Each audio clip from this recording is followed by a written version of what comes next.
شروع اللہ کے نام سے جو بڑا مہربان نہایت رحم والا ہے۔ یہ ایک سورت ہے جس کو ہم نے نازل کیا اور اس کے احکام کو فرض کر دیا، اور اس میں واضح المطالب آیتیں نازل کی تاکہ تم یاد رکھو۔ بدکاری کرنے والی عورت اور بدکاری کرنے والا مرد جب ان کی بدکاری ثابت ہو جائے تو دونوں میں سے ہر ایک کو 100 درے مارو، اور اگر تم خدا اور روز آخرت پر ایمان رکھتے ہو تو شرع خدا کے حکم میں تمہیں ان پر ہرگز ترس نہ آئے، اور چاہیے کہ ان کی سزا کے وقت مسلمانوں کی ایک جماعت بھی موجود ہو۔ بدکار مرد تو بدکار یا مشرک عورت کے سوا نکاح نہیں کرتا، اور بدکار عورت کو بھی بدکار یا مشرک مرد کے سوا اور کوئی نکاح میں نہیں لاتا، اور یہ یعنی بدکار عورت سے نکاح کرنا مومنوں پر حرام ہے۔ اور جو لوگ پرہیزگار عورتوں کو بدکاری کا عیب لگائیں اور اس پر 4 گواہ نہ لائیں تو ان کو 80 درے مارو، اور کبھی ان کی شہادت قبول نہ کرو، اور یہی بد کردار ہیں۔ ہاں، جو اس کے بعد توبہ کر لیں اور اپنی حالت سنوار لیں تو خدا بھی بخشنے والا مہربان ہے۔ اور جو لوگ اپنی عورتوں پر بدکاری کی تہمت لگائیں اور خود ان کے سوا ان کے گواہ نہ ہوں تو ہر ایک کی شہادت یہ ہے کہ پہلے تو 4 بار خدا کی قسم کھائے کہ بے شک وہ سچا ہے، اور 5ویں بار یہ کہے کہ اگر وہ جھوٹا ہو تو اس پر خدا کی لعنت۔ اور عورت سے سزا کو یہ بات ٹال سکتی ہے کہ وہ پہلے 4 بار خدا کی قسم کھائے کہ بے شک یہ جھوٹا ہے، اور 5ویں دفعہ یوں کہے کہ اگر یہ سچا ہو تو مجھ پر خدا کا غضب نازل ہو۔ اور اگر تم پر خدا کا فضل اور اس کی مہربانی نہ ہوتی تو بہت سی خرابیاں پیدا ہو جاتی، مگر وہ صاحب کرم امیم ہے، اور یہ کہ خدا توبہ قبول کرنے والا اور حکیم ہے۔ جن لوگوں نے بہتان باندھا ہے تم ہی میں سے ایک جماعت ہے، اس کو اپنے حق میں برا نہ سمجھنا بلکہ وہ تمہارے لیے اچھا ہے۔ ان میں سے جس شخص نے گناہ کا جتنا حصہ لیا اس کے لیے اتنا وبال ہے، اور جس نے ان میں سے اس بہتان کا بڑا بوجھ اٹھایا ہے اس کو بڑا عذاب ہوگا۔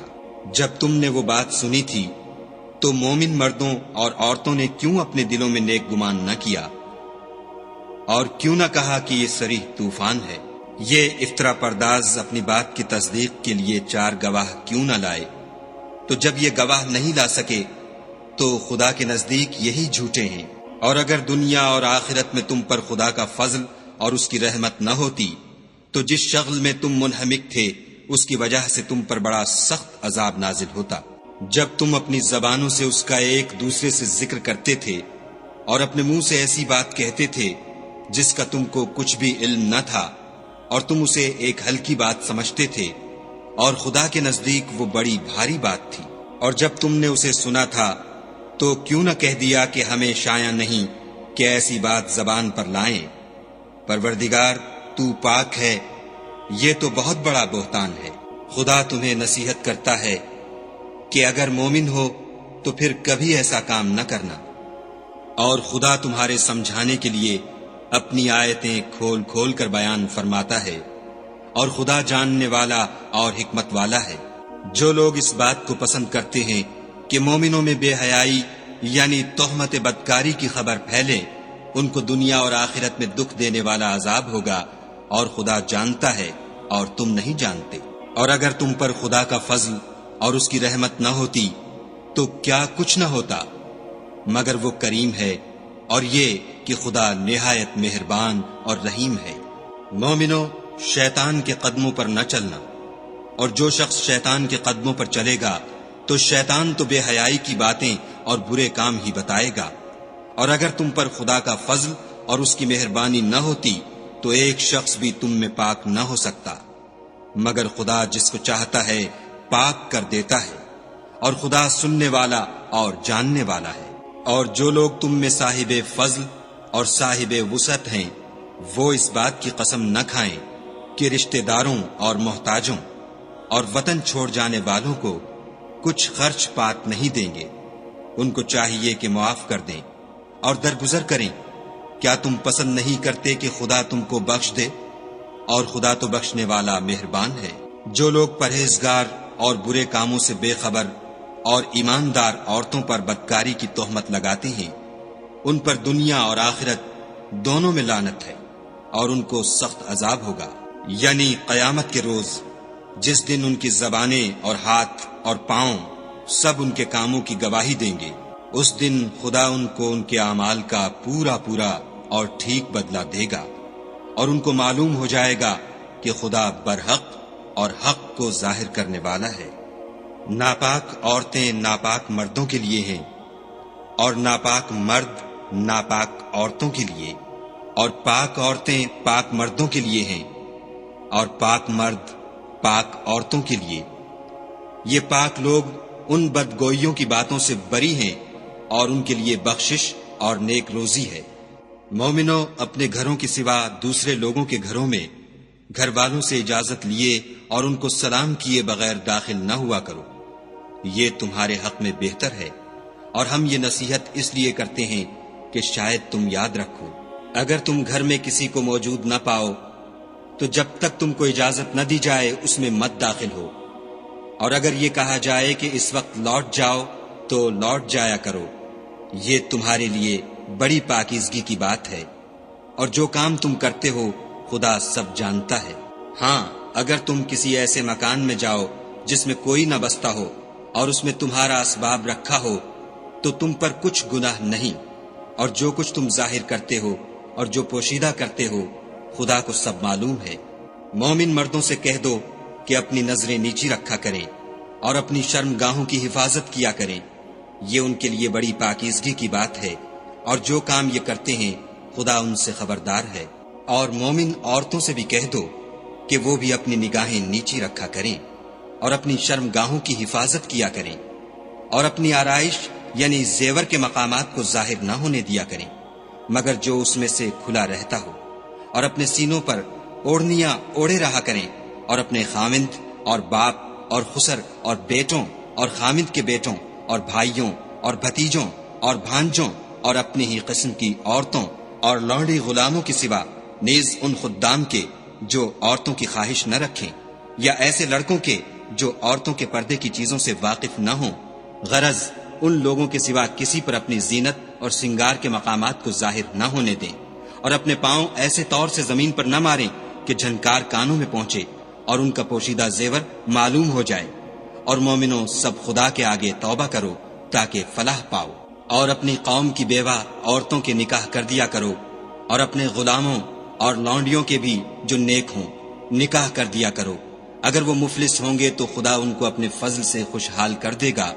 اور خدا بہت وسعت والا اور سب کچھ جاننے والا ہے۔ اور جن کو بیاہ کا مقدور نہ ہو وہ پاک دامنی کو اختیار کیے رہیں یہاں تک کہ خدا ان کو اپنے فضل سے غنی کر دے۔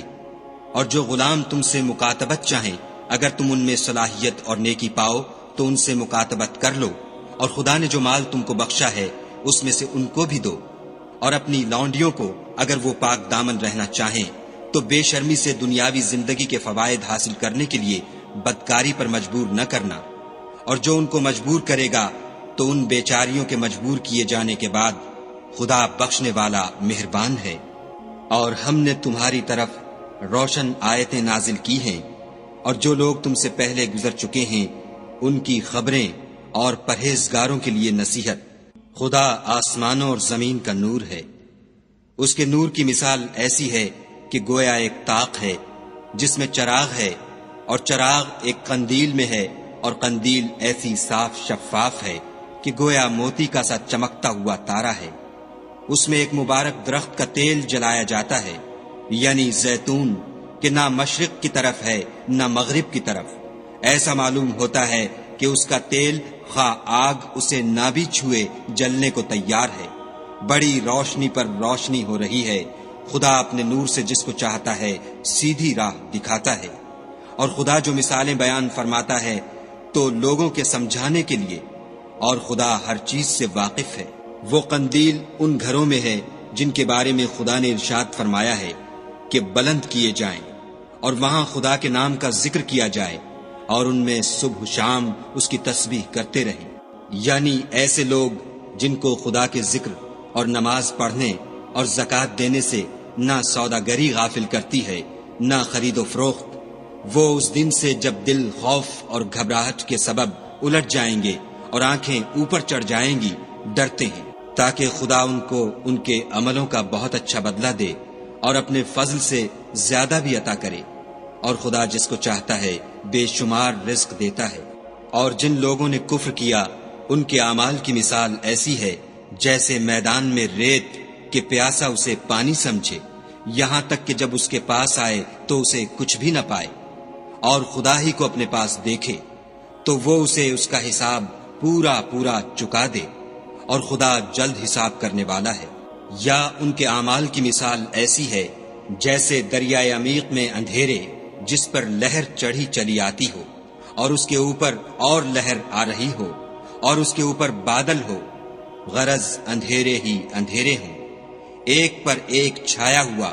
جب اپنا ہاتھ نکالے تو کچھ نہ دیکھ سکے، اور جس کو خدا روشنی نہ دے اس کو کہیں بھی روشنی نہیں مل سکتی۔ کیا تم نے نہیں دیکھا کہ جو لوگ آسمانوں اور زمین میں ہیں خدا کی تسبیح کرتے رہتے ہیں، اور پر پھیلائے ہوئے جانور بھی، اور سب اپنی نماز اور تسبیح کے طریقے سے واقف ہیں، اور جو کچھ وہ کرتے ہیں سب خدا کو معلوم ہے۔ اور آسمان اور زمین کی بادشاہی خدا ہی کے لیے ہے، اور خدا ہی کی طرف لوٹ کر جانا ہے۔ کیا تم نے نہیں دیکھا کہ خدا ہی بادلوں کو چلاتا ہے، پھر ان کو آپس میں ملا دیتا ہے، پھر ان کو تہ بتہ کر دیتا ہے، پھر تم دیکھتے ہو کہ بادل میں سے مے نکل کر برس رہا ہے، اور آسمان میں جو اولوں کے پہاڑ ہیں ان سے اولے نازل کرتا ہے، تو جس پر چاہتا ہے اس کو برسا دیتا ہے، اور جس سے چاہتا ہے ہٹا رکھتا ہے۔ اور بادل میں جو بجلی ہوتی ہے اس کی چمک آنکھوں کو خیرہ کر کے بینائی کو اچکے لیے جاتی ہے۔ خدا ہی رات اور دن کو بدلتا رہتا ہے، اہل بصارت کے لیے اس میں بڑی عبرت ہے۔ اور خدا ہی نے ہر چلنے پھرنے والے جاندار کو پانی سے پیدا کیا، تو ان میں سے بعض ایسے ہیں کہ پیٹ کے بل چلتے ہیں، اور بعض ایسے ہیں جو 2 پاؤں پر چلتے ہیں، اور بعض ایسے ہیں جو 4 پاؤں پر چلتے ہیں۔ خدا جو چاہتا ہے پیدا کرتا ہے، بے شک خدا ہر چیز پر قادر ہے۔ ہم ہی نے روشن آیتیں نازل کی ہیں، اور خدا جس کو چاہتا ہے سیدھے رستے کی طرف ہدایت کرتا ہے۔ اور بعض لوگ کہتے ہیں کہ ہم خدا پر اور رسول پر ایمان لائے اور ان کا حکم مان لیا، پھر اس کے بعد ان میں سے ایک فرقہ پھر جاتا ہے، اور یہ لوگ صاحب ایمان ہی نہیں ہیں۔ اور جب ان کو خدا اور اس کے رسول کی طرف بلایا جاتا ہے تاکہ رسول خدا ان کا قضیہ چکا دیں، تو ان میں سے ایک فرقہ منہ پھیر لیتا ہے، اور اگر معاملہ حق ہو اور ان کو پہنچتا ہو تو ان کی طرف مطیع ہو کر چلے آتے ہیں۔ کیا ان کے دلوں میں بیماری ہے، یا یہ شک میں ہیں، یا ان کو یہ خوف ہے کہ خدا اور اس کا رسول ان کے حق میں ظلم کریں گے؟ نہیں، بلکہ یہ خود ظالم ہیں۔ مومنوں کی تو یہ بات ہے کہ جب خدا اور اس کے رسول کی طرف بلائے جائیں تاکہ وہ ان میں فیصلہ کریں تو کہیں کہ ہم نے حکم سن لیا اور مان لیا، اور یہی لوگ فلاح پانے والے ہیں۔ اور جو شخص خدا اور اس کے رسول کی فرما برداری کرے گا اور اس سے ڈرے گا تو ایسے ہی لوگ مراد کو پہنچنے والے ہیں۔ اور یہ خدا کی سخت سخت قسمیں کھاتے ہیں کہ اگر تم ان کو حکم دو تو سب گھروں سے نکل کھڑے ہوں۔ کہہ دو کہ قسمیں مت کھاؤ، پسندیدہ فرما برداری درکار ہے، بے شک خدا تمہارے سب اعمال سے خبردار ہے۔ کہہ دو کہ خدا کی فرما برداری کرو اور رسول خدا کے حکم پر چلو۔ اگر منہ موڑو گے تو رسول پر اس چیز کا ادا کرنا ہے جو ان کے ذمے ہے، اور تم پر اس چیز کا ادا کرنا ہے جو تمہارے ذمے ہے، اور اگر تم ان کے فرمان پر چلو گے تو سیدھا رستہ پالو گے۔ اور رسول کے ذمے تو صاف صاف احکام خدا کا پہنچا دینا ہے۔ جو لوگ تم میں سے ایمان لائے اور نیک کام کرتے رہے، ان سے خدا کا وعدہ ہے کہ ان کو ملک کا حاکم بنا دے گا جیسا ان سے پہلے لوگوں کو حاکم بنایا تھا، اور ان کے دین کو جسے اس نے ان کے لیے پسند کیا ہے مستحکم و پائیدار کرے گا، اور خوف کے بعد ان کو امن بخشے گا۔ وہ میری عبادت کریں گے اور میرے ساتھ کسی چیز کو شریک نہ بنائیں گے، اور جو اس کے بعد کفر کرے تو ایسے لوگ بدکردار ہیں۔ اور نماز پڑھتے رہو اور زکوٰۃ دیتے رہو اور پیغمبر خدا کے فرمان پر چلتے رہو تاکہ تم پر رحمت کی جائے، اور ایسا خیال نہ کرنا کہ کافر لوگ ہم کو زمین میں مغلوب کر دیں گے، یہ جا ہی کہاں سکتے ہیں، ان کا ٹھکانہ دوزخ ہے، اور وہ بہت برا ٹھکانہ ہے۔ مومنو، تمہارے غلام، لونڈیاں اور جو بچے تم میں سے بلوغ کو نہیں پہنچے 3 دفعہ یعنی 3 اوقات میں تم سے اجازت لیا کریں، ایک تو نماز صبح سے پہلے اور دوسرے گرمی کی دوپہر کو جب تم کپڑے اتار دیتے ہو، اور تیسرے عشاء کی نماز کے بعد۔ یہ 3 وقت تمہارے پردے کے ہیں، ان کے آگے پیچھے یعنی دوسرے وقتوں میں نہ تم پر کچھ گناہ ہے اور نہ ان پر کہ کام کاج کے لیے ایک دوسرے کے پاس آتے رہتے ہو۔ اس طرح خدا اپنی آیتیں کھول کھول کر بیان فرماتا ہے، اور خدا بڑا علم والا اور بڑا حکمت والا ہے۔ اور جب تمہارے لڑکے بالغ ہو جائیں تو ان کو بھی اسی طرح اجازت لینی چاہیے، جس طرح ان سے اگلے یعنی بڑے آدمی اجازت حاصل کرتے رہے ہیں۔ اس طرح خدا تم سے اپنی آیتیں کھول کھول کر بیان فرماتا ہے، اور خدا جاننے والا اور حکمت والا ہے۔ اور بڑی عمر کی عورتیں جن کو نکاح کی توقع نہیں رہی اور وہ کپڑے اتار کر سرننگا کر لیا کریں تو ان پر کچھ گناہ نہیں، بشرطے کہ اپنی زینت کی چیزیں نہ ظاہر کریں، اور اگر اس سے بھی بچیں تو یہ ان کے حق میں بہتر ہے، اور خدا سنتا جانتا ہے۔ نہ تو اندھے پر کچھ گناہ ہے اور نہ لنگڑے پر اور نہ بیمار پر اور نہ خود تم پر کہ اپنے گھروں سے کھانا کھاؤ یا اپنے باپوں کے گھروں سے یا اپنی ماؤں کے گھروں سے یا بھائیوں کے گھروں سے یا اپنی بہنوں کے گھروں سے یا اپنے چچاؤں کے گھروں سے یا اپنی پھوپھیوں کے گھروں سے یا اپنے ماموں کے گھروں سے یا اپنی خالاؤں کے گھروں سے یا اس گھر سے جس کی کنجیاں تمہارے ہاتھ میں ہوں یا اپنے دوستوں کے گھروں سے، اور اس کا بھی تم پر کچھ گناہ نہیں کہ سب مل کر کھانا کھاؤ یا جدا جدا۔ اور جب گھروں میں جایا کرو تو اپنے گھر والوں کو سلام کیا کرو، یہ خدا کی طرف سے مبارک اور پاکیزہ تحفہ ہے۔ اس طرح خدا اپنی آیتیں کھول کھول کر بیان فرماتا ہے تاکہ تم سمجھو۔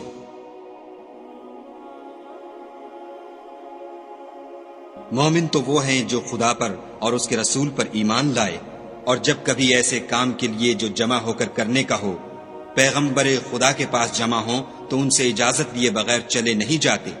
اے پیغمبر صلی اللہ علیہ وآلہ وسلم، جو لوگ تم سے اجازت حاصل کرتے ہیں وہی خدا پر اور اس کے رسول پر ایمان رکھتے ہیں۔ سو جب یہ لوگ تم سے کسی کام کے لیے اجازت مانگا کریں تو ان میں سے جسے چاہا کرو اجازت دے دیا کرو، اور ان کے لیے خدا سے بخشش مانگا کرو، کچھ شک نہیں کہ خدا بخشنے والا مہربان ہے۔ مومنو، پیغمبر کے بلانے کو ایسا خیال نہ کرنا جیسا تم آپس میں ایک دوسرے کو بلاتے ہو،